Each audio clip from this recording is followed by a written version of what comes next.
How can students save? Saving money can be difficult as it is dependent, in most cases, on your lifestyle. We all enjoy dining out at restaurants and having an occasional Starbucks cup of coffee or Frappuccino, maybe once, maybe twice, maybe three times a day.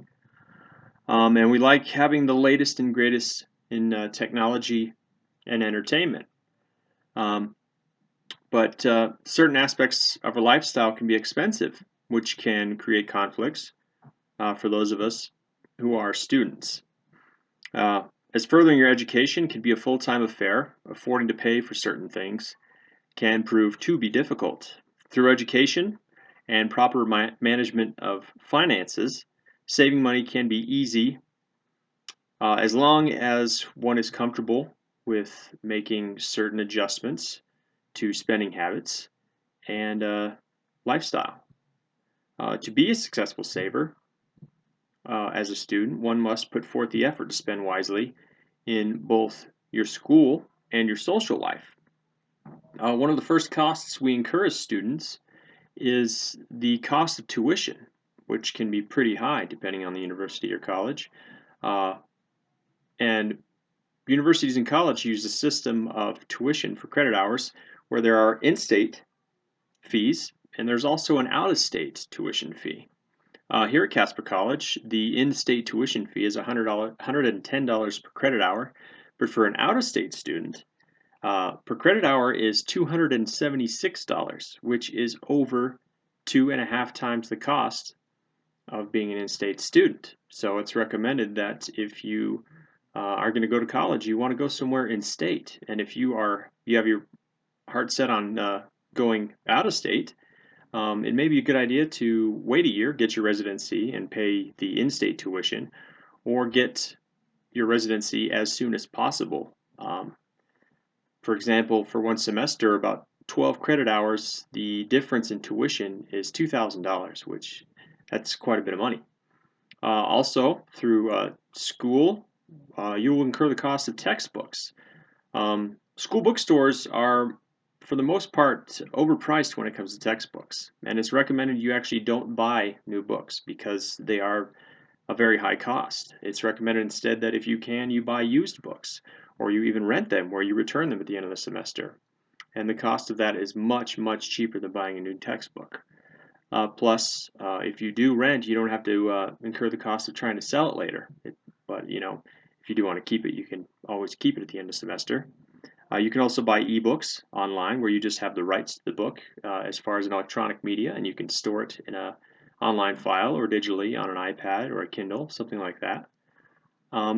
So you want to use online retailers and vendors, both international and local. There may be book exchanges local to you, most likely because if you do live in a college town or something like that, people are trying to sell books. You can also borrow books or share them with a friend where you can get them at a fraction of cost or even not pay for them at all, and that can save you a lot of money.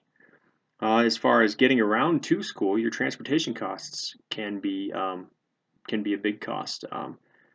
It's encouraged that you don't drive your personal vehicle to and from school all the time. If you can, bike to school or take public transportation, take a bus to school or carpool.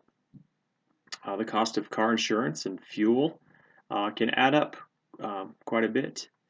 Of course, cars are a convenience, but that's a lifestyle change you may have to make in order to save a lot of money, and it is quite a bit of money. As far as your social needs, you can reduce your cost of living. If you own your own home or if you rent, you can try to take on a roommate to help with the cost of rent or your mortgage. If you can split it in half, that's quite a bit of money. You want to eliminate eating out. You want to dine in as much as possible. You can eat at home and cook at home for the fraction of the cost of going out. Um, if you can, you want to live at home with your parents. That's recommended because you save on rent, you save on utilities, you save on the cost of doing your laundry when mom does it for you. You also want to eliminate unnecessary luxuries that you may have. Cable television is quite expensive and it's pretty much unnecessary. We all need internet nowadays for our online schooling and to research and stuff like that. But cable television is an expensive cost that you can eliminate and save yourself anywhere from $30 to $50 a month. Also, your cell phone. We all use cell phones, but if you reduce your data plan or don't have a smartphone whatsoever, you can actually save yourself a lot of money. Also, subscriptions and memberships. Gym memberships are quite expensive. You can eliminate that and use the facilities at your school. As a student, they are usually free to use. And anywhere you go, you want to live with the mantra, what's free?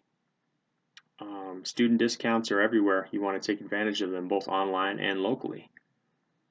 When it comes to spending and saving, a lot of students incur a lot of debt when it comes to school. Student debt is on the rise, and it is a lot. It's getting bigger and bigger every year. So it's recommended you stay away from credit cards and using credit cards. But if you are knowledgeable and you understand how they work, how the credit system works, and how it affects you, you can use credit cards to your advantage. Several retailers use their own credit cards for purchases in store, where they offer a discount at the register to use them. Like for instance, Best Buy has a 5%, Target has a 5% discount on purchases when you use their red card. Well, if you get yourself a red card and use it at Target every time you spend there, you're saving yourself 5%. And if you pay off the balance immediately, you have no finance charges. So you're paying 95% of the cost of what it would normally cost you, and that adds up. This is also through online retailers. A lot of credit cards also offer rewards where as long as you make your payments before the credit term, you're going to save yourself a lot of money. But then again, you have to be knowledgeable and you have to use the system to your advantage. But this is a lot of lifestyle is what it comes down to. How do you want to live? And what are you comfortable doing? If you're comfortable with living frugally, then you can save yourself a lot of money, and so that way you can come out pretty clean on the other end of your schooling.